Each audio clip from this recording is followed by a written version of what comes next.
question from the mic for the sisters. This sister is also very shy. She just doesn't want to come in front or ask it herself.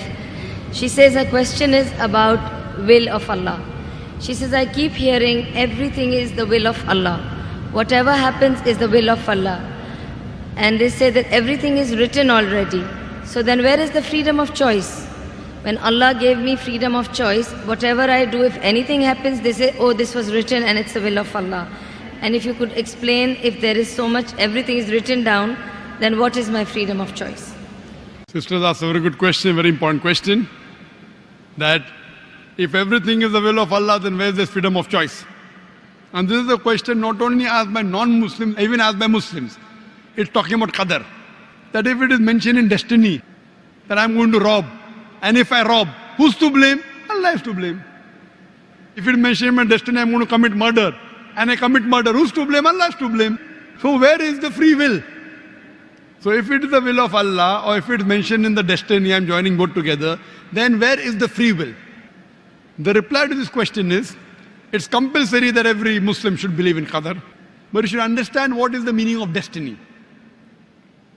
For example, if suppose in a classroom, there are 100 students, and when the teacher teaches the students in the classroom at the end of the year, before the examination, the teacher predicts that this student, he will come out first class first. This student, he'll get second class.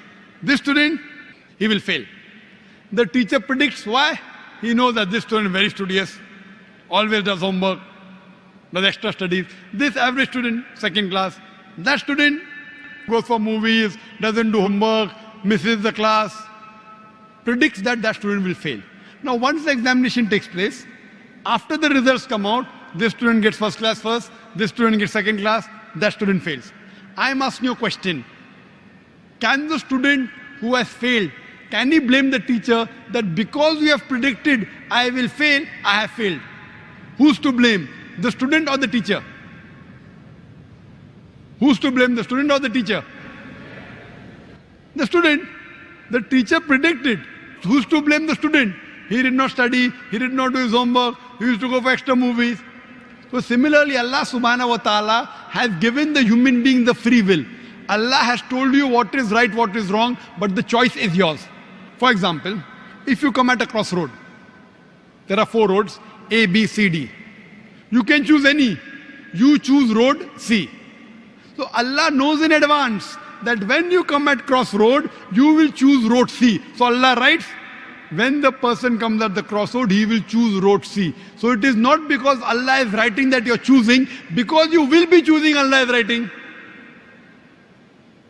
It is not because Allah is writing that you are choosing road C. It is because you will be choosing road C. Allah is ilm ghaib. He has knowledge of the future. He writes in advance.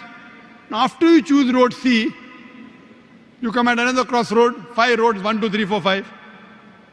Like after you pass the 12th standard, you can become engineer, you can become doctor, you can become businessman. You choose to become a businessman. Choice is yours. But Allah knows in advance that after you pass standard 12th, you will choose to become a businessman. It is not because Allah is writing that you're becoming a businessman. Because you wanted to become a businessman, Allah is writing in advance. And what you understand here, that if Allah wants, He can easily change it. For example, if in a classroom, in the mathematics examination, the teacher gives the paper 2 plus 2 is equal to how much? Now why she is supervising? The student writes 2 plus 2 is equal to 5. The teacher will not correct, the teacher can correct. But if the teacher corrects, you will say the teacher is unjust. If teacher says, don't write 5, write 4. All the other students will, this is examination. Why are you interfering? So if Allah wants, He can change. But because He has given you free will, He is letting you take your decision. So this life is a test for the hereafter. As Allah says in Surah Mulk chapter 16 verse number 2, Alladhi khalaqal mauta wal hayata. It's Allah who has created death and life to test which of you is good in deeds. So this life is a test for the hereafter.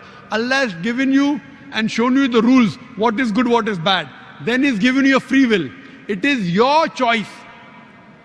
Allah does not interfere in your free will. He can if He wants. The Quran says, not even a leaf can fall without the permission of Allah. So whatever happens, happens with Allah's free will, but the decision is yours.